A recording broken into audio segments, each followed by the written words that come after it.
Hello everyone. आज का हमारा टॉपिक है एक डिजीज़ को लेके जिसका नाम है सियानोसिस डिजीज़। तो आइए देखते हैं कि ये सियानोसिस डिजीज़ होती क्या है। इस सियानोसिस डिजीज़ को हम ब्लू बेबी डिजीज़ भी कहते हैं। ब्लू बेबी से मतलब है कि ये बच्चों में कुछ ब्लू कलर की डिजीज़ है और छोटे बच्चों में है, बहुत छोटे बच्चों में है, जिन्होंने अभी अभी जन्म लिया, जिनका अभी अभी बर्थ हुआ है, उन बच्चों में देखने को मिलती है सियानोसिस डिजीज़। सियानोसिस डिजीज़ में क्या होता है कि जब बेबी में डीऑक्सीजनेटेड ब्लड ज़्यादा हो जाता है तो उसकी अपीयरेंस कुछ ब्लू कलर की दिखती है। क्योंकि देखो, जब बॉडी में डीऑक्सीजनेटेड की अमाउंट ज़्यादा हो जाती है, ऑक्सीजन की अमाउंट कम हो जाती है, तो जो ब्लड का कलर होता है वो बहुत ही डार्क कलर का हो जाता है और उसका स्किन में अगर रिफ्लेक्शन देखें तो वो हमें ब्लू कलर का दिखता है।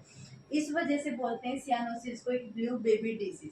उसमें होता है क्या कि एक टाइप का चाइल्ड डिजीज है, छोटे बच्चों की बीमारी है इन विच, जिसमें बेबी का कलर बिल्कुल ब्लू दिखता है, बिल्कुल ब्लू कलर का दिखता है। उसकी चेहरे की अपीयरेंस, उसकी स्किन की अपीयरेंस, हाथ पांव की अपीयरेंस बिल्कुल ब्लू कलर की नजर आती है due to high level of deoxygenated blood in the body.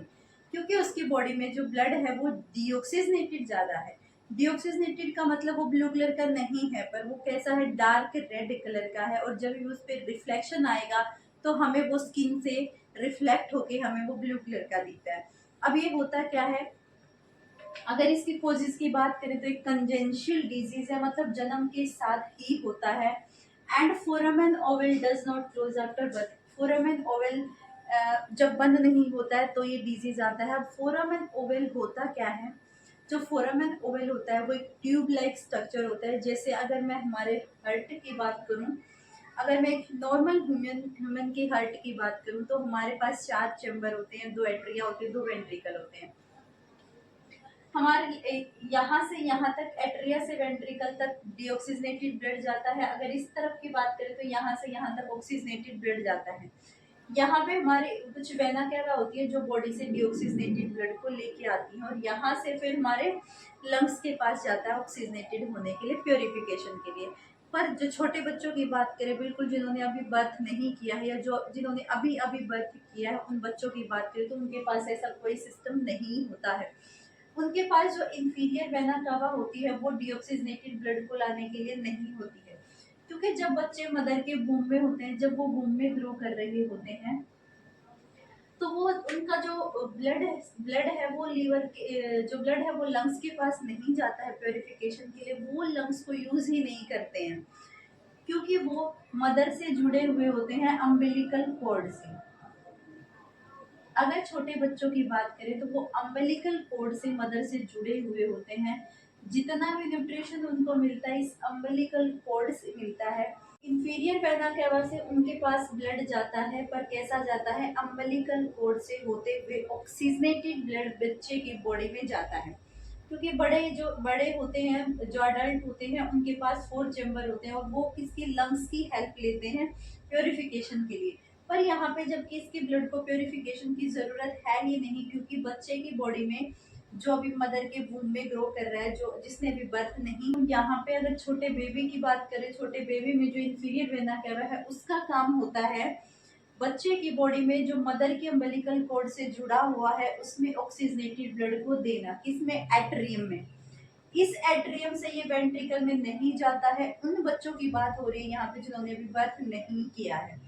तो इस वाले एट्रियम से या दूसरे वाले एट्रियम में जाता है बाय फोरामेन ओवल के, क्योंकि ये एज ए कंजक्शन का काम करती है, कनेक्शन का काम करती है। एक एट्रिया से उस डीऑक्सीजनेटेड ब्लड को लाने के लिए दूसरे एट्रिया में हम इस फोरामेन ओवल की बात करते हैं।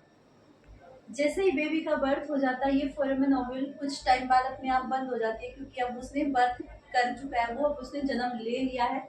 जन्म लेने के बाद अब वो अपने अम्बिलिकल कोर्ड से नहीं जुड़ा है।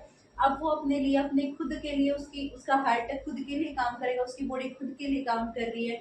तो अब वो लंग्स का यूज करना स्टार्ट कर देगा, और जैसे ही लंग्स का यूज करना स्टार्ट करता है वैसे ही फोरामेन ओवल बंद हो जाता है, क्योंकि अब इसका यहाँ पे कोई काम नहीं है। कुछ केसेस होते हैं जिसमें फोरामेन ओवल बंद नहीं होता है, तो वो रिस्की हो सकते हैं बच्चे के लिए। जिन केसेस में इस फोरामेन ओवल की जो ये ट्यूबलाइक स्ट्रक्चर है, फोरामेन ओवल अगर ये बंद नहीं होता है तो हमें कुछ बीमारियां या छोटे बच्चों को कुछ बीमारियां देखने को मिल सकती है, जिसमें फर्स्ट सिम्टम है ब्लूइश स्किन, स्किन का जो कलर है वो ब्लू कलर का हो जाता है, हमें दिखता है ऐसा ब्लू कलर का। ब्रीदिंग डिफिकल्टी, सांस लेने में तकलीफ हो सकती है, चेस्ट पेन हो सकता है, डिजीनेस हो सकती है, थकावट जैसा हो सकता है, फेंटिंग हो सकता है, उसको बेहोशी चक्कर आना हो सकता है, बच्चे को फीडिंग प्रॉब्लम हो सकती है, हर टाइम थका रहना क्योंकि थकावट तो होगी। अब बॉडी में डीऑक्सीजनेटेड ब्लड ज़्यादा है, ऑक्सीजन की अमाउंट कम है, तो थकावट होगी। Death can occur in some cases, तो कभी कभी कुछ केसेस में डेथ भी हो सकती है। अगर मेरी ट्रीटमेंट की बात करें तो ट्रीटमेंट में इनटेक ऑफ ऑक्सीजन, उसको ज़्यादा से ज़्यादा ऑक्सीजन दी जाती है क्योंकि बॉडी में डीऑक्सीजनेटेड ब्लड है। सर्जरी के थ्रू इस ट्यूब को बंद कर दिया जाता है, या फिर एक थर्ड होता है कैथेटराइजेशन। इसमें क्या होता है कि ट्यूब में स्पैचुला लगा के वो स्पैचुला को यहाँ पे इंसर्ट किया जाता है ताकि उसे बंद किया जा सके। तो ये कुछ मेथड है जो फोरामेन ओवल को बंद कराएंगे। अगर ये बंद हो जाता है तो हमें छोटे बच्चों को साइनोसिस नाम की जो ब्लू डिजीज है, ब्लू बेबी डिजीज है,